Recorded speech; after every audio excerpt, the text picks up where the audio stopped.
On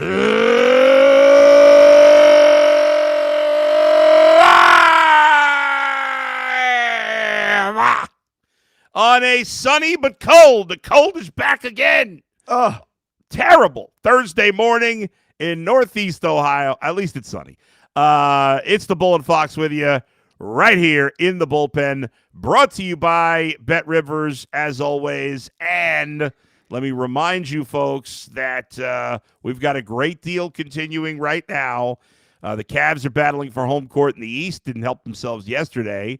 But Bet Rivers is giving you a bonus bet to use on the Cavs in this stretch run. Now through Sunday, this Sunday, March the 15th, go to your Bet Rivers app in Ohio and use the code ATB223 to get a $10 bonus bet. That code again is ATB223. Available only in Ohio, must be 21. Eligible players only. Gambling problem, call 1-800-GAMBLER. All right. Lot to talk about today. Later we will get into the Cavs and maybe even the World Baseball Classic. But free agency, hot and heavy right now, Dustin. The Browns have been very busy. Free agency officially started yesterday at 4 p.m. What have the Browns done? Well, we know they made the trade for Titus Howard from the Houston Texans. They signed guard Zion Johnson. We talked about that on Tuesday. We also talked about them signing linebacker Quincy Williams. Since we were last on the podcast, the Browns have signed another 2 offensive linemen. Elton Jenkins, who had been a Pro Bowler at guard in 2020 and 2022. Not quite as good as a center last year, but still solid. They re-signed Tevin Jenkins, who was basically their 6th offensive lineman last year. They signed blocking tight end Jack Stoll, who had been with the Saints. And this morning, it's announced that they have brought back their punter, who honestly has been one of their best players the last few years. So the punter back. Overall, what's your thoughts on how the Browns have done free agency / trade to improve this team in the last few days? Well, it's not going to make a lot of headlines with the moves that they've made. However, if you watch this team play last year, the moves that they've made, at least temporarily or on paper, whatever, make me feel a hell of a lot better today, especially about the offensive line, than a season ago. I mean, Zach Jackson was on with us yesterday on UCSS, and he even said it's like 10 times better right now than it was at the end of last year. I mean, that's how bad it got. So these moves were necessary. They had to go out and they had to revamp the offensive line. They did it in a way that, a little unconventional by going, the veteran route, signing these guys to like 2-year contracts, guys that were 30 years old. But man, we sure need to have guys who have experience, guys who played at a high level. They got guys who've been to Pro Bowls, maybe not last year, but in their careers, guys who have been durable. Hopefully we never have to talk about these guys again, to be honest with you. Yeah. It's like, remember their names today because the Browns signed them. And then hopefully this year we don't give up like 9 sacks a game and our quarterback play improves. And all of a sudden you're looking back and you're saying, man, those little nondescript, not sexy moves back in March, boy, they paid dividends. Yeah, I completely agree. I think the Browns did a very good job here. When you had nothing, they had no offensive line. And so, and we've talked about this for years going back to the radio show because the Browns have often had it's been a mix. There have been some years where they've had really good offensive line and nothing else. And more recently, it's been the offensive line has been the weakness of the team. And I think you and I have both consistently felt that better to have 5 solid offensive linemen than 2 or 3 great ones and 2 guys that are just terrible. Yes. Right? And it's not like in other positions, like at wide receiver, I'd rather have 2 great ones and 3 nothings than have 5 mediocre wide receivers for me. And same thing at quarterback and a lot of other positions. But at the offensive line, I don't need every offensive lineman to be the best in the league. I just need them to be solid, startable. And the Browns last year had very few startable players. Joel Bitonio and Wyatt Teller's play were declining. Pochich was hurt. Conklin was hurt. What's his name? The Draymond, not Draymond. DeJuan Jones. DeJuan Jones was hurt as always. Now you've brought in 4 guys. One you re-signed. I know Tevin Jenkins didn't play particularly well here last year, but the other 3 guys you've added via trade and free agency, none of those guys are great, but they're all solid starting NFL. They're pros. They're legit starting players. So you have that basis right there that you know, assuming health, that you got at least 3 legit starting pros. And I think Tevin Jenkins is probably good enough to be a starter too. So that's 4 right there. Now, will Whippler be the 5th guy? Will DeJuan Jones be the 5th guy? There's flexibility here because Jenkins has played guard. Like all these guys have played a lot of different positions.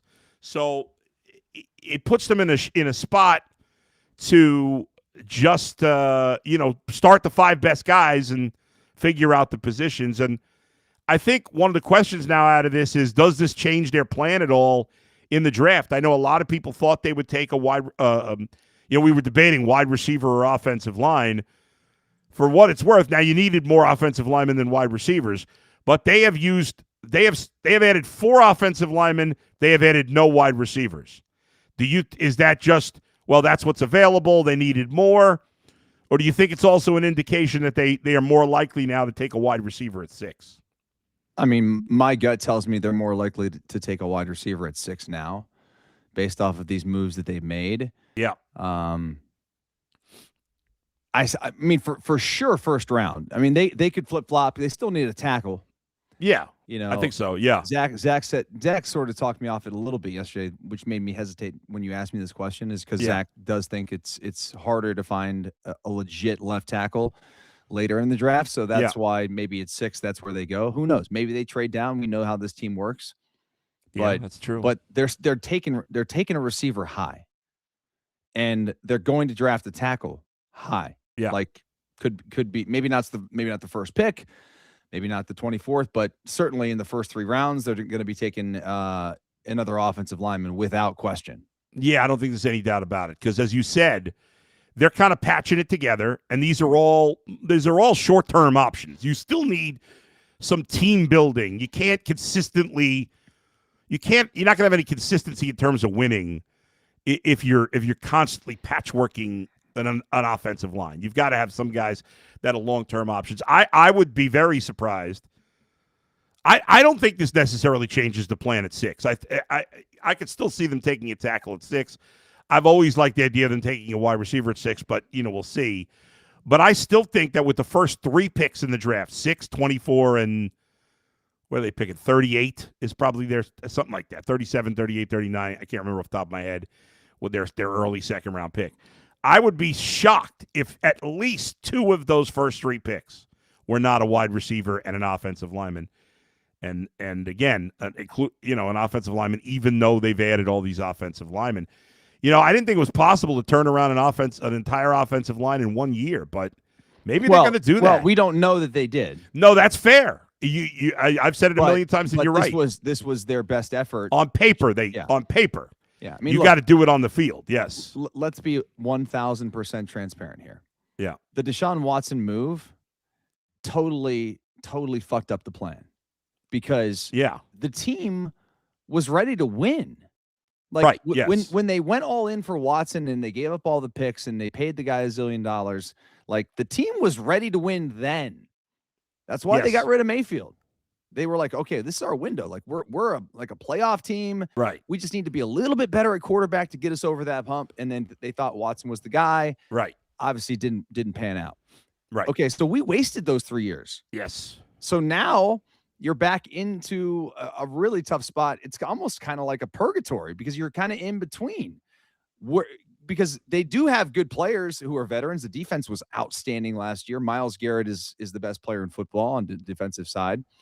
And now you have to look at your offense and say, well, who do we want to be? Like, there's a little bit of an identity crisis here with the Browns. Like, they got to figure out what sort of team they want to be. This is not a Kevin Stefanski offense anymore. Todd Monken's going to run a completely different scheme. I mean, he wants to open it up. He wants to be creative. Stefanski did whatever it took to, put a million tight ends in the game and run the football. Yeah. With Nick Chubb and and the other dudes like Quinshon last year. So yeah, I don't know. I think they're just trying to see what happens in the first 6-8 games of the year to decide where this season goes, and then how much more rebuilding do we need to do? Yeah. How far away are we? Do we have an answer at quarterback? There's just a lot in flux right now. Let me ask you this. I don't even know if he's going to make it to 6, but and we may have talked about this. I can't remember. But with all the assets they've put into offensive line now, and you talked about, like, what's this team going to be? Well, you got your quarterback is probably going to, as of today, I'd say Shedeur Sanders is likely their starter, right? He better be. Right? Unless they draft one. Yeah. So, obviously, he's young. He's inexperienced. He's got a lot to learn. How do you help a young quarterback out? Run the ball with dominance. If they took Jeremiah Love at 6, do you hate that? Do you love it? You like it? No. Look. It's always interesting when teams take these running backs high. Yeah. Because we know the value in the shelf life is just not there. And especially when you have Judkins, who might be an excellent back himself. Is that overkill? Probably. But I promise you that if they drafted Jeremiah Love at 6, I can't kill it because the guy is an unbelievable football player. And I would say that the odds of him being a bust in the NFL are slim to none. Yeah. You look at the Lions, right? And obviously Jared Goff has played well since he went to the Lions, and they have Amon-Ra St. Brown, who's a special player. But look at their two backs. Right. Now, what's his name is now gone. They traded him. Oh, my God. They had Gibbs and then the other guy. Yeah. Why can't I think of his name? He was with the Bears, then he went to the Lions, and now he's gone. Come on. Oh, my God.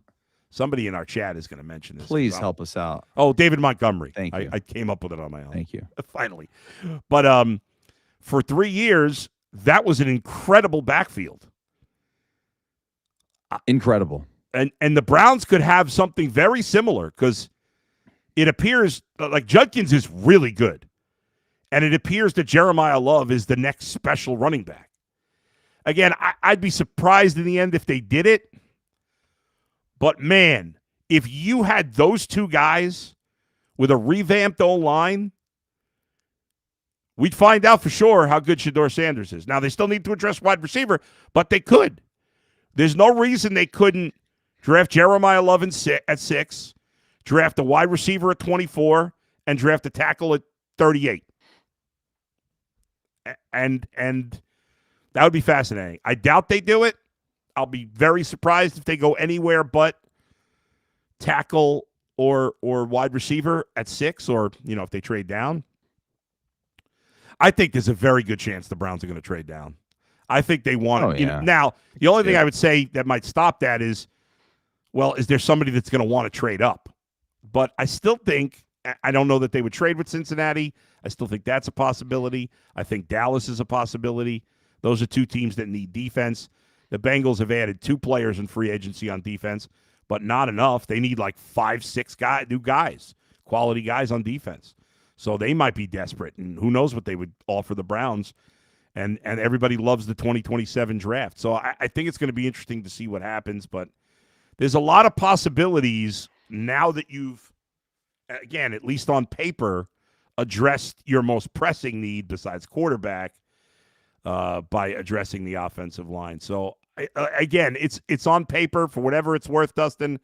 I think the Browns have done a tremendous job so far in free agency, way better than I thought they were going to do, because Andrew Barry, that's why you never listen to the GMs. He's like, yeah, we're gonna wait a year till we really go in on free agency. Well, they've gone in on free agency in a big way. I know they didn't, sign one of the top contracts in free agency, but they've signed a number of, quality guys in free agency. Guys that have played a lot of football, guys that have been, for the most part, relatively durable. Yeah. They were high draft picks coming out. You do have to question a little bit. Which one came from Los Angeles? I forget the Yeah. player? Is that Tyus? No, that's Zion Johnson. Zion Johnson, excuse me. Tyus. Did they sign a Tyus? Titus. Titus. God, Yeah. these names, man. I'm like Mikey McNuggets today. They're a really good team. They let a guy go. So you have who they drafted. Yeah. So, right. They're a good organization. And yeah, I mean, good organizations typically sign their guys if they're good. Right. That's fair. That's fair. So, And their offensive line was bad. I'm happy to look at the other side of things and think maybe there's something behind the scenes I don't know about, but you just got to remember it's a little bit something there. Yes. It's when a guy gets to free agency, but before his 30s, there's something about him that the other team didn't like. Yeah, I mean, when good organizations let players go who they selected and decided not to give a second contract to, it just makes you scratch your head a little bit, right? I mean, when the Patriots let guys go who were productive, you're like, man, what are we missing here? Right. Yeah, it's a good point. Okay. Let's see. What is happening? What is happening? What is happening? No, I think there was a maybe I tweeted out the wrong link. Is that possible? Hey, dude, I got a story for you. Yeah, go ahead. There we go. What you think? Yeah, go ahead. I got it. Go ahead. I did not tell you. I cannot believe I didn't tell you this. What's this? But I'll tell it in front of the world. Yeah. I pulled a bull. You'd have been so proud. Would you yell at somebody at the supermarket or something? Easy. Let me set this up. Ahead. So on Saturday night, me and the kids and my wife, we were looking for something to do, and so we went to the movies. We went and saw Scream 7. I know where this is going. And we're sitting there. The previews are over. In walks these teenagers, girls. They were probably 16, 17. I don't know. Yeah. About my daughter's age. and they sit right in front of us. And they're on their phones through the whole first scene, scrolling, talking, mostly scrolling. And their screens were like bright as bright. Yeah, of course. You know how obnoxious that is. Yeah, it's awful. And I looked at my wife and I said, I'm giving them about 2 more minutes. That's reasonable. Like, I was patient. Yes. I let the whole opening scene go, which is, in the movie Screams, like those are like the big setters for the movie. Sure. Sets it up.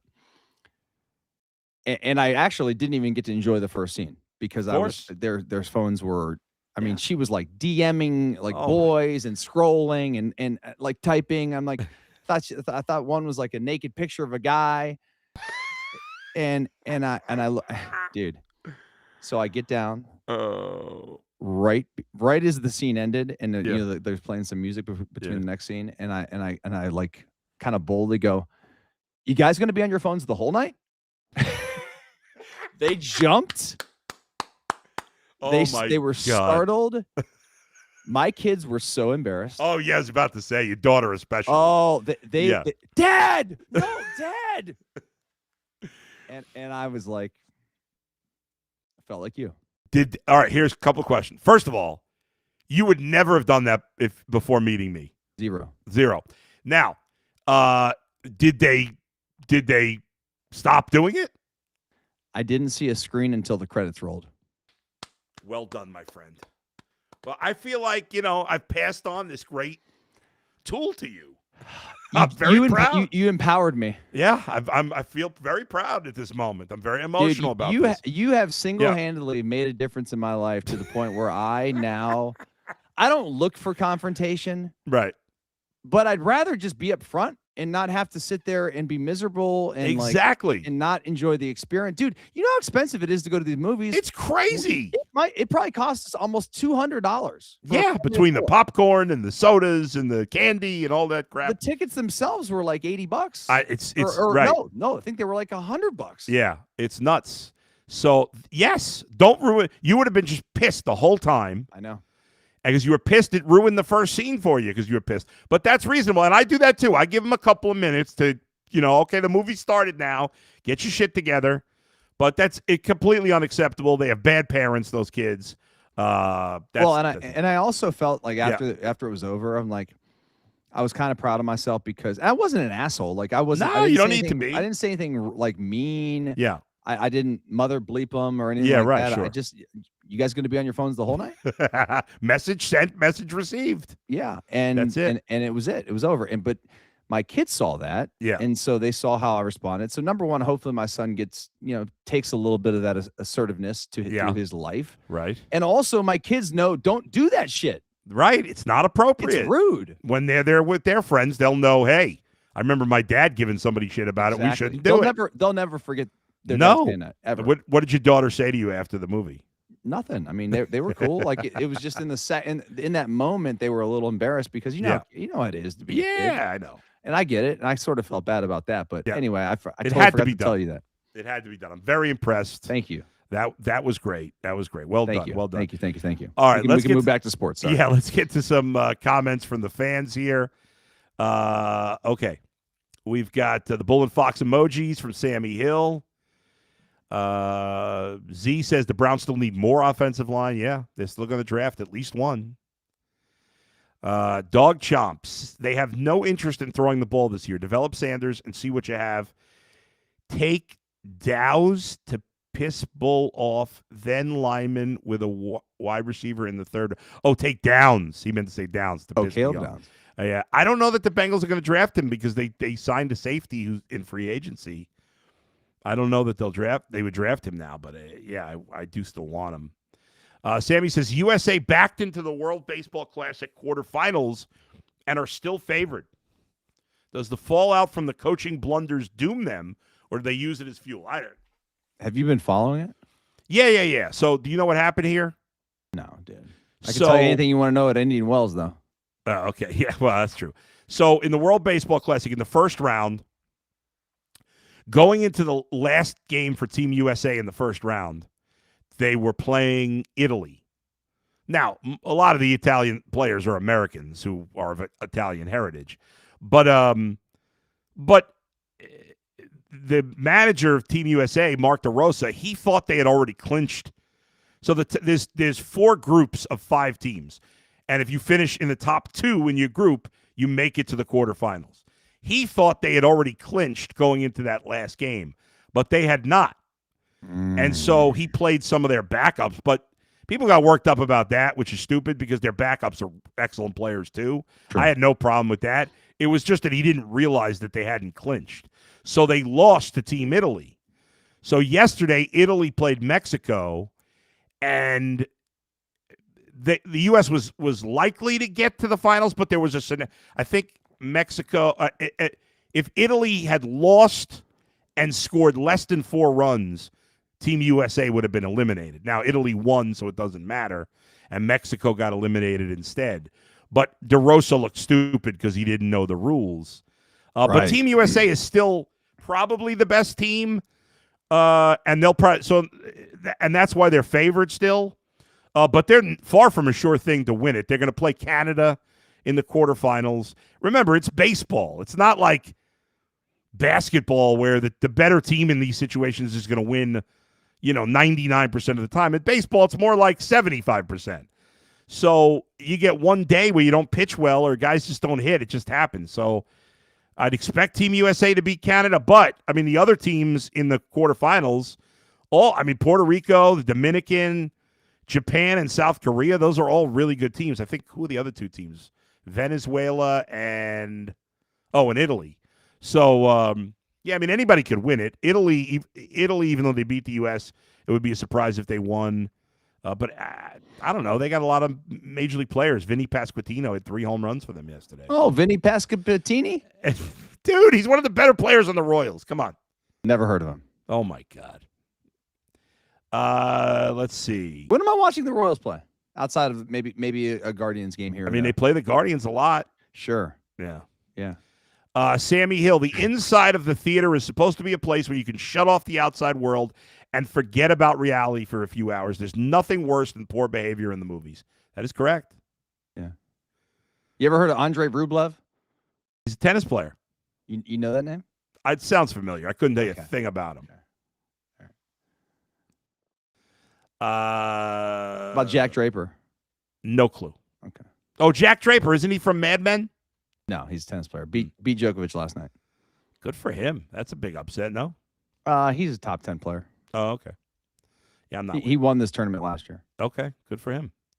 Cavs, they lost yesterday in a little bit of a slide here. They've lost 5 of their last 9 games. They lose to Orlando 128-122. Wild game. Very high scoring.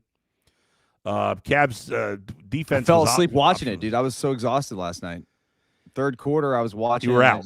I woke up, checked my phone, and I saw they lost by 4. They were down by, I want to say 8 or 9 with like a minute and a half to go. They cut it to 2, but then Orlando kept hitting threes. The Cavs only played 9 players last night. Harden had his best offensive night, though.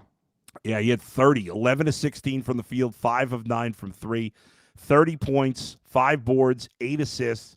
Donovan Mitchell had 25, 5 and 5. Keon Ellis had 20 points. Mobley had 18 and 13. He shot well. The Cavs shot, 50% from 3 and 50% from the field, 40% from 3. Jalen Tyson's been kind of on a milk carton lately. He hasn't done much. And Dean Wade had 0 points in 20 minutes. It was nice to see at least Sam Merrill hit a couple threes last night. Yeah, he'd been in a big. But they were early. Yeah. Yeah, but Orlando played really well. Desmond Bane had 35 points, 6 boards, and 6 assists. They never really, dude. It's so funny because they're a really good defensive team. Yeah, but last night they were an offensive juggernaut. Yeah, Yeah, and they went to the line 37 times. Bane was 12 of 19 from the field, 9 of 10 from the line. You know what's crazy, Bull? What's that? I never thought I'd say this. Yeah, but now with the new roster we have, yeah. This team needs Jared Allen. It is funny that you're saying that because we were also down on him, but yes. Yeah, but he just fits with Harden so well. It's such a good fit. Yeah. Cavs are in the 4 seed still. They're 40-26. We got 16 games to go in the regular season. They're 7 games out of first. They're a game and a half back of the Knicks for third. They're still 23-10 the last 33 games. Mm-hmm. Yeah, the Pistons have cooled off. Orlando and Miami, though, who are behind the Cavs, are both hot.